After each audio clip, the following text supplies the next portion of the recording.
গোপালগঞ্জে যুবলীগ ছাত্রলীগের হামলায় আহত ৬ পুলিশ, সেনা মোতায়েন।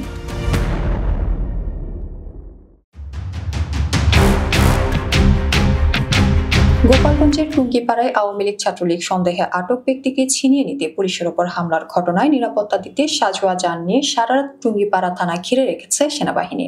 রোববার রাত 9:30 থেকে সোমবার সকাল 8:30 পর্যন্ত সাজোয়া যান নিয়ে টুঙ্গিপাড়া থানার সামনে অবস্থান করেন সেনাবাহিনীর সদস্যরা।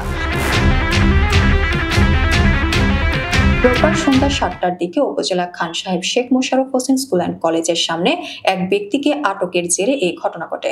টুঙ্গিপাড়া থানা পুলিশ বলছে, হামলাকারী সকলে স্থানীয় আওয়ামী লীগ সমর্থক। হামলায় টুঙ্গিপাড়া থানার 5 পুলিশ সদস্য আহত হয়েছেন। এই ঘটনায় একজনকে আটক করা হয়েছে। পুলিশের স্থানীয়রা জানিয়েছেন, গতকাল রোববার সন্ধ্যায় আওয়ামী লীগ ও ছাত্রলীগের নেতাকর্মীরা আওয়ামী লীগের ডাকা কর্মসূচির লিফলেট বিতরণ করছেন এমন খবর পেয়ে পুলিশ ঘটনাস্থলে পৌঁছায়। এ সময় লিফলেট বিতরণ বন্ধ করতে গেলে পুলিশের সঙ্গে তাদের বাকবিতণ্ডতা শুরু হয়। এক পর্যায়ে পুলিশের কাজে বাধা দেওয়ার অভিযোগে স্থানীয় সাফায়েত গাজীকে আটক করে নিয়ে যায় পুলিশ। এ সময় পুলিশের গাড়ি আটকে ভাঙচুর করা সহ একজন পুলিশ সদস্যকে অবরুদ্ধ করে তাদের ওপর হামলা চালান স্থানীয়রা। পরে থানার অন্য পুলিশ সদস্যরা ঘটনাস্থলে পৌঁছালে তারাও তোপের মুখে পড়েন। পরে উপজেলা নির্বাহী কর্মকর্তা ঘটনাস্থলে পৌঁছে অবরুদ্ধ পুলিশ সদস্যকে ছাড়িয়ে নেন। বর্তমানে ওই এলাকায় থমথমে অবস্থা বিরাজ করছে। ঘটনার পর থেকেই নিরাপত্তা দিতে বেশ কয়েকটি সাজোয়া যান নিয়ে টুঙ্গিপাড়া থানার সামনে সারা রাত অবস্থান করছে সেনাবাহিনী। এছাড়াও টুঙ্গিপাড়া থানা এলাকায় অতিরিক্ত পুলিশ ও আইন শৃঙ্খলা বাহিনীর সদস্য মোতায়েন করা হয়েছে।